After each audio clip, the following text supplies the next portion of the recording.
प्रकाश थापा, यहाँहरु समक्ष एउटा नेपाली समाजमा पहाडबाट तराई झर्दै, पहाडबाट तराई झर्नुभन्दा पनि पहिला लेख र बेसी गर्ने जुन किसिमको चलन थियो,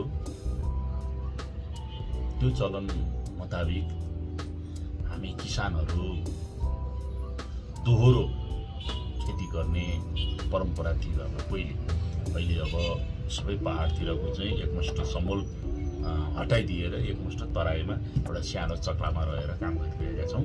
पहिलेको एउटा सानो परिवार हुँदैन थियो, एउटा ठुलो संयुक्त परिवार हुन्थ्यो, जसमा हजुरबा हजुरआमा, बा आमा, काका काकी, बडबा बडिआमा यावत ठुलो संयुक्त परिवार हुन्थ्यो।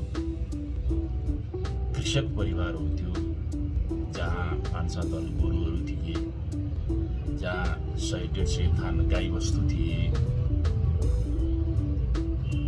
5-7 भैँसीहरू थिए, खोरभरि खसी बाख्राहरू थिए, घरभरि कुखुराहरू थिए। मतलब हामीले यो संस्कार, यो व्यवहार संयुक्त परिवारमा बस्दाखेरि हामीले देख्दै भोग्दै अनुभव गर्दै आयौँ। घरको काम सम्पन्न गर्नका लागि घरका सम्पूर्ण परिवारले सबैले मिलेर एकमुष्ट काम गर्नु पर्थ्यो। विशेष गरेर खेती लगाउने बेलामा अलिक बढी समय सबैले जाँगर चलाउनु पर्थ्यो। घरमा थुप्रै गाई वस्तु हुँदै गर्दाखेरि लगभग दिनानुदिन नभए हप्तामा नभए महिनामा 2-4 थान गाई वस्तु ब्याइरहने, केही चाहिँ नलागे पनि बाख्रा ब्याउने, गाई ब्याउने, भैँसी ब्याउने यस्तो हुन्थ्यो। त्यो अवस्थामा हामी संयुक्त काम गर्दै हुर्किँदै आयौँ। हामीले जे जति संस्कारहरू देख्यौँ, भोग्यौँ, आफूले अनुभव गऱ्यौँ। तर अब हामीभन्दा पछिल्लो सन्ततिहरूले ती कुराहरू देख्न पाउँदैन। जाँतो देख्यो भने यो के हो भन्छन्, ढिकी देख्यो भने यो के हो भन्छन्, मै पारेको देख्यो भने यो के गरेको भन्छन्। जस्तो कस्तो विडम्बना। भैँसी ब्याउँछ, भैँसी चोख्याउनु पर्छ, गाई ब्याउँछ, गाईलाई त गाई र माई त झन् उस्तै हो, अत्यन्त शुद्धाशुद्धि गर्नुपर्ने हुन्छ। गाईको बिगौती बन्छ, 5-7 दिनसम्म बिगौती हुन्छ। बिगौती कुनै पनि अन्नसँग मिसाएर खानु हुँदैन। बिगौती त्यत्रो चिज हो, मतलब भातसँग मिसाएर खानु हुँदैन बिगौती। अब अहिलेको बच्चालाई बिगौती के हो थाहा छैन। गाई चोख्याउने भन्यो भने के हो गाई चोख्याउने भन्छ। थुप्रो कुराहरू यस्तो अब यो महासागर, यो सफ्टवेयरमा हामी अहिले सम्भावना पनि छैन। मैले एउटा छोटो सर्टकट एउटा रचना गरेको थिएँ।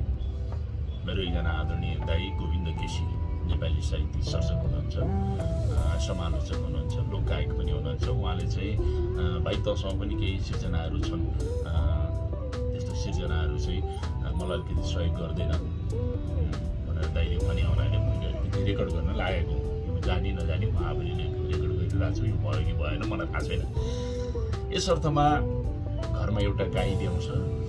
त्यो गाई ब्याउँदा घरमा मान्छेको त्यो खुसी त भइन्छ, तर त्यो गाई ब्याएको त्यसको नित्य कर्म सम्पन्न गर्नका लागि त्यो गाईलाई खुवाउनु पर्ने कुँडो पकाउनलाई चाहिने दाउरा, कुँडो खानका लागि चाहिने पानी, तातो कुँडो खुवाएर भएन, चिसो बनाएर भएन, बिस्तारै मिसाएर खुवाउनु पर्यो।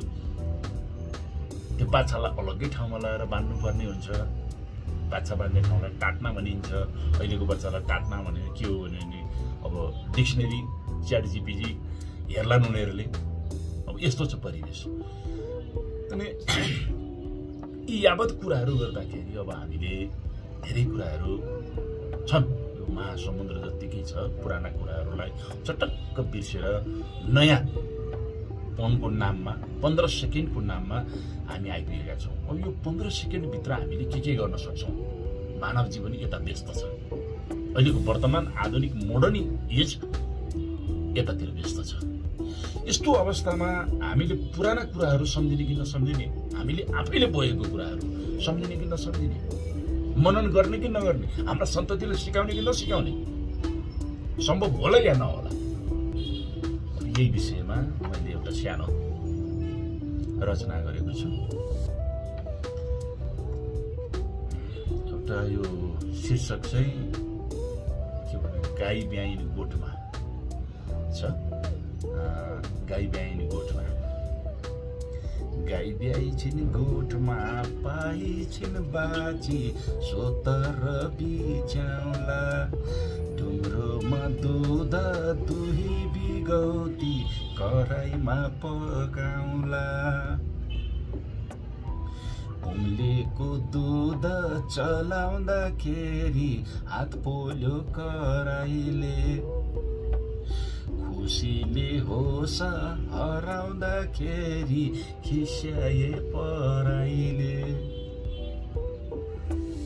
सात पोके बाँधी खन्युको रुखमा लगेर राखौँला, मिठो छ छैन भनेर साइली बिगौती चाखौँला, सात पोके बाँधी 7 दिनको दिनमा गाईलाई चोख्याउने, कछाड बाँधी पिर्कामा बसी फुर्की गाई दुहुनी, गाई ब्याइनी गोठमा दुध दुहेपछि मतानमा सार्नी हो, एक राते दही मथेर अब नौनीलाई खार्नी हो, गोसाईको नाममा धुपबत्ती गरी गुडधुप गरौँला, पिठोको पुवा मनसुली चामल